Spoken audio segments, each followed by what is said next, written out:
warahmatullahi wabarakatuh. Kabajamtoota fi daawwattoota Freeman nageenyi keenya bakka jirtanutti kan nu biraa ka'e jechuudha. Bakka jirtan isin haa qaqqabu jenna. Yeroo baay'ee walirraa fagaanneerraa Freeman eessa badee eessa dhaqee maal hojjetaara maalirra jira seeruudhaa fi baay'ee dhiifamanuuf godhaa walirraa banneerra dhugaadha. Saamni immoo walirraa banneef yeroon kun yeroo itti ka'anii wanta ta'e haasa'anoo miti yeroo gadda keenya guddaa ture artistii Haacaaluu Hundeessaa yeroo itti dhabneedha. Achi immoo biyya keessaa immoo lammiileen Oromoo jechuudha bakkoota garaa garaatti jechuudha mootummaa danqamaaf darbatamaa kanaan jechuudha bakka bakkatti jechuudha miidhamaa ajjeefamaa dararamaa jiru. Kanaaf yeroon kun yeroo cal jedhanii itti ta'anii wanta tokko ilaalan waan ta'eef kana keessa bashannanuu isin namaan ta'u haasa'uun illee namaan ta'u. Kanaaf callumannee isinirraa bannee akkam jirtu nagaa keessanii isin jechuu barbaanneeti. Amma immoo jechuudha waa'ee biyya keessaatti deebine jechuudha waa'ee qabsoo biyya keessaatti uummanni keenya maalirra jira? Mootummaan biyya keessaa immoo maal godhaa jira? Diyaaspooraan bakkee immoo maal godhaa jira seeru irratti tokko kaafnee haasofna. Kanaaf hundumti keessanuu chaanaalii Freeman warri hin qabne akka deemtanii subscribe gootanii video kana guutuu isaa daawwattan kabajaan isin gaafadha. Kanaaf hundumti keessan subscribe siyeetu kana tuqaatii Freeman like share godhaa na hordofaan isin jedha. Beeksisa kana booda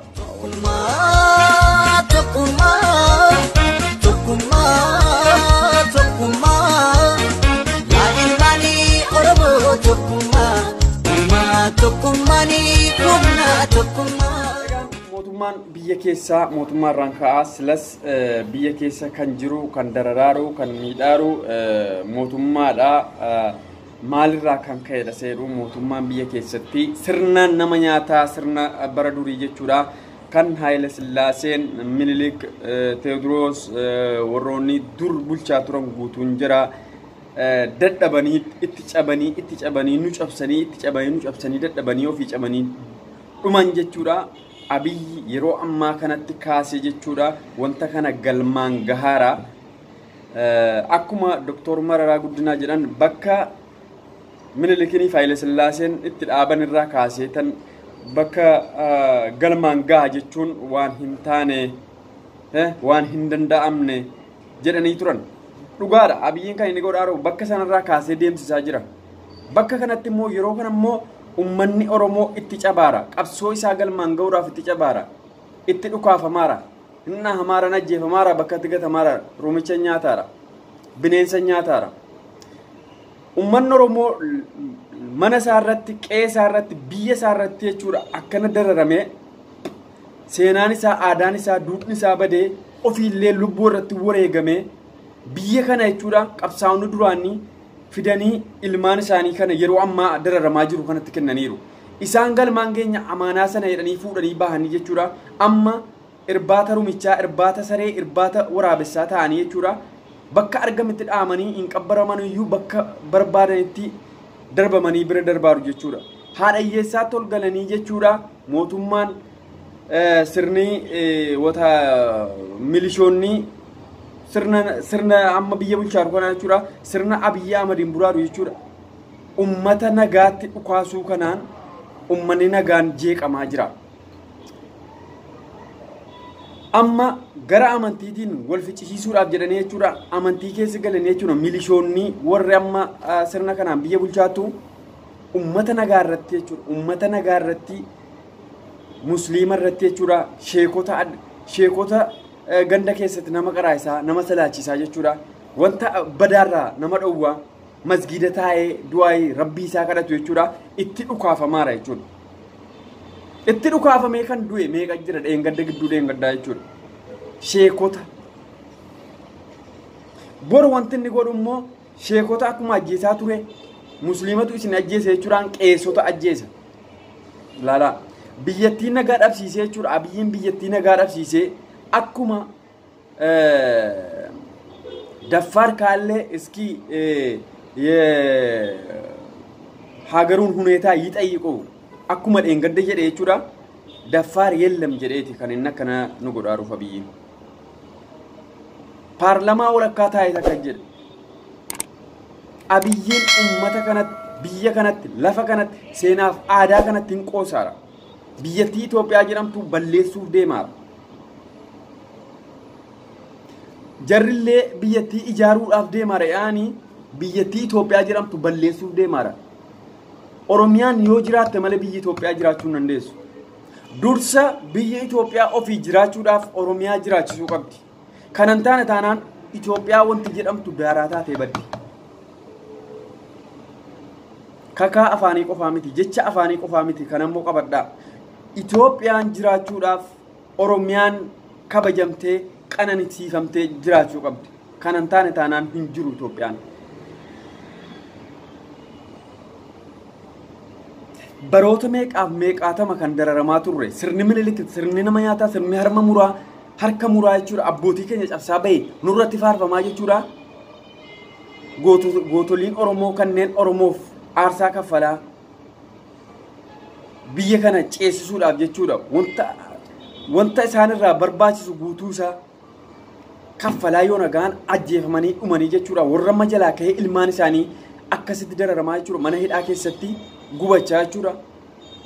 Qabsoo ilmaan Oromoo laaffisuuf kan Abiyyiin deemaa jiru. Abiyyiin ofii isaatiif laafa malee qabsoon ilmaan Oromoo hin laafu. Dhaloonni dhalatee jirus dhaloonni sichi dhalatus sirna kana hinuma jibbu. Oromoon bara baraan ni jiraata. Gara biyya keessatti yeroon bahee gara biyya alaa bahu wanti tokko wanti godhamaa tokko waan gaariidha.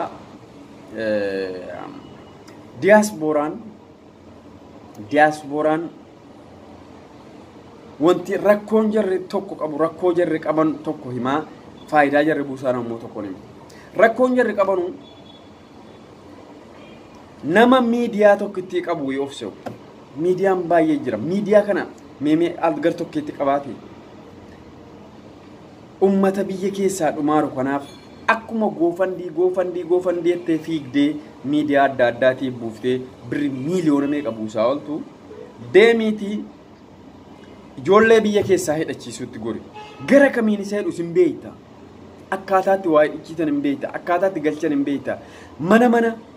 Mana keetti rasaasa lama gaggalchine. Mana keetti biyya alaa jirtanii mana keetti rasaasa lama galchi. Bakka jirtu jechuudha. Rasaasa lama.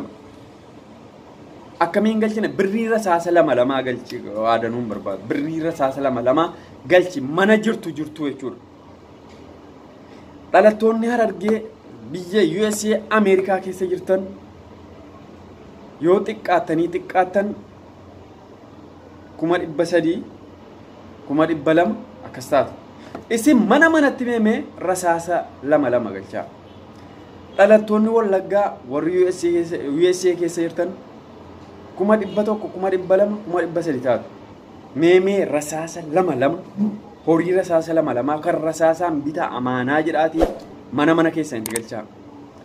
Dhalattoonni Jimmaa warri USA keessa jirtu 100 ta'ii 200 ta'ii meemee rasaasa lama galchi. Garaa kee qofaaf hin jiraatin bakka jirtu. Biyya koo kanarratti saba koo kanarratti maaltu godhamaa aadaa koo.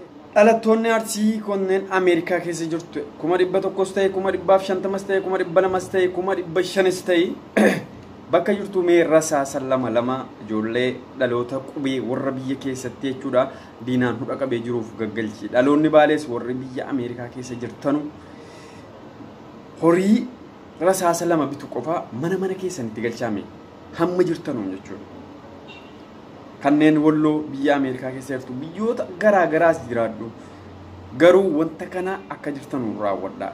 Warri ijoolleen Shawaa jechuudha warri bakka biraa jirtan warri Ameerikaa bakka biraallee jirtanu rasaasa lama illee hataatu ijoolleen mana keessanitti galchaati mootummaa kana dhiiga dhaabuu ni dandeessu jechuudha.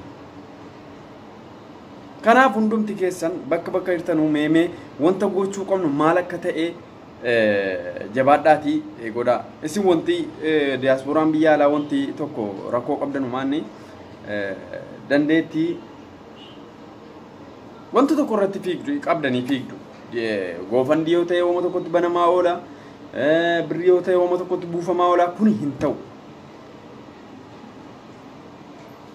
Kanaaf hundumti keessan bakka jirtan jechuudha wanta egaan kanaaf jechuudha kabajamtoota daawwattoota keenya dadhabina keenya walitti himaa jechuudha gaarii keenya walii faarsaa jechuudha yoo deemne gaarii natti fakkaata yeroo hundayyuu wal faarsuun mataarra wal kaa'achuun hin ta'u tasumaan ta'u maaliif gaaf tokko futee lafaa wal dhoofta waan ta'eef kanaaf yeroo hundumaa jechuudha rakkinni keessan kana gaariin keessan immoo kana seeduudhaan gaarii keessan rakkina keessan itti maadeemna kanaaf hundumti keessanuu bakka jirtan jechuudha horii irra saasa lama bituu danda'u gara biyyaatti galchaatii ijoollee keessan dhaloota qubee warroota qeerroo biyya keessaa jechuudha mootummaa kana asitti qabee jiru kanaaf galchaa habitatanii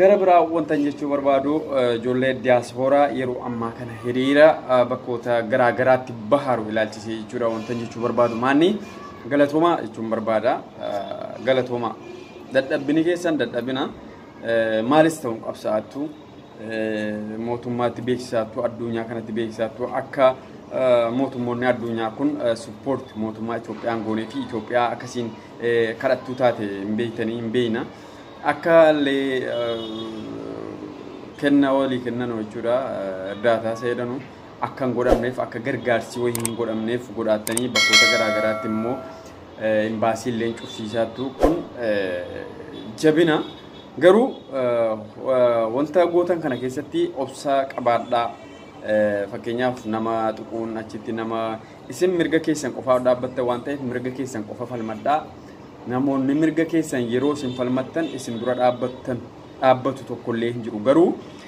jettee afaan darbaadhaan namootatti buutanii jechuudha wanta godhaatan kana bishaanitti naqna maal jechuu barbaadeetanii fakkeenyaaf akka nama tumu nama dhahu arrabni jira ni arrafama namatti naqama amma viidiyoo tokko gaaf tokko ilaalaan ture viidiyoo mineesotaatti natti fakkaata habashoonni ni doorsisuun ijoollee keenya doorsisu nan arge ijoollee keenya itti fiiganii alaabaa lumuuxxii kana fuudhanii itti fiiganii kaanii deebi'an ofirraa itti fiiganii deebi'an ofirraa keenya aarii qabaa sammuun nutti dhaga'ama aarii qabnaa dhugaadha kun yeroo kana keessatti poolisiin gidduu galee inni dhowwaa poolisiirra utaalee dhaquu barbaada keenya tokko kanan arge bakka kanaatti miira keessa galuunis gaarii miti dandeessan yeroo yarra isin arrabsan ofirraa arrabaan deebisaa biyya namaa keessa jirtanii qabsoo godhaattan immoo tasumaa bishaanitti naqxu sodaa sun ta'in qabsoo godhaattan bishaanitti naqxu hin ta'u akkanaadha silumatti jedhu wanta isinii gochuu kaan kanarratti beellamatti godhu kana keessatti wanti isin godhaattan jechuudha laaffataa dhufa waan ta'eef tasgabbiidhaan jechuudha waan akkana godhaa isiniin jechuu barbaadeetanii isinitti dheeressuus hin barbaadu kanaaf jechuudha hamma walirraa banne kana guyyaa guyyaatti sichi deebinee wanta tokko waliin mari'annaa YouTube keenya akka nuuf daawwattan jechuudha kabajaan isin gaafannaa maaliif YouTube kun daawwatamaa hin jiru namoonni garuu hojii shaqqalataa turte ijoolleen torban kanas torban darbes erga gaafa jalqabamuutii sobas dhugaas soba dadhabneeti kan nuti YouTube'itti ol boodhiifneef malee dhugaa ijaan arguu dhabneeti miti sobatti baay'ate wantatu dhugaa haasa'uu dhuftee as baatu tokko soba himeera sila yeroo kanatti immoo yeroo tokko sila soba himee ati dhugaa qabattee teessu yoo tabbaateemte situ sobaadha jedhama kanaaf bakka dhugaan dhokatee dhugaan irra taa'amee dhugaan dhahamee dhugaan cabee dhugaan jaamsamee lafa keessa kaa'amee irra taa'amutti yeroo sobni bahee mul'atee dhugaa fakkaatu keessa bara isaa keessa jirra waan ta'eef nuti yeroo dhugaa qabannee teenyutti sobni gamaa yeroo himamutti clash waliin godhu enneetiyyuu dhiifnee namuma nu beeknu kan soba haasaa oolu waa YouTube kanarratti namuma nu beeknu nama wajjin oollu ijoollee wajjiniin beeytanii biyya alaaf horiiru tokko keessanii isin beeyna biyya keessas biyya asis bakka biraas dhugaan keenya baatee clash wal gooti enneeti kan nuti YouTube irraa dhaabbanne. Kanaaf hundumti keessan YouTube kana subscribe godhaati. Hordofaa isiniin jedha. Isinis keessaniin hojjetadhaa galatoomaa warri akka barbaadan gootanusi. Kan immoo dhugaa barbaadus immoo dhugaa isaatiin hojjetatee jechuudha. Yoo dandeettii bakka guddachuu ga'een guddata. Yoo immoo bakka guddinaa hin geenye silaa hin jiru barruma taasaa ooludha malee. Kanaaf hundumti keenya wal jaallanna wal kabajnaa hunduma keessan Oromoo an dhugaa hunduma keessan nan jaalladha. Ijuma tokko isin ilaalaa. Ija tokko yeroo jiru immoo ija Hayilamaariyaam Dassaaleny ta'een jedhanaati. Iji kun lamman abbaadhaaf tokkicha. Kanaaf ijuma kanaan isin ilaala. Waliin caalchisu akkanattan isin ilaala. Akkanattan isin ilaala. Wal qixa. Kanaaf hunduma keessan nan jaalladha. Oromoo waan taatan qofaafan isin jaalladha. Kabajamtoota daawwattoota keenya qophii keenya guyyaa har'aa jechuudha asirratti raawwannee jirra. Kun stuudiyoo obbo Sabaamboon Firrisaati. Akkuma beekaattan jechuudha stuudiyoon isaanii jechuudha. Maala isinti waan danuuf keessaa qaba waan ta'eef kunoo kanuma ga'a wanti danuun. Kanaaf jechuudha kabajamtoota daawwattoota keenya nagaan isiniif haa baay'atu isin jechuun barbaada. Galatoomaa horaa bulaa. Viidiyoo kana like godhaa, share godhaa, subscribe godhaa jechuudha. Viidiyoo kana hamma dhumaatti daawwadhaa. Galatoomaa horaa bulaa. Isinin jaalladha.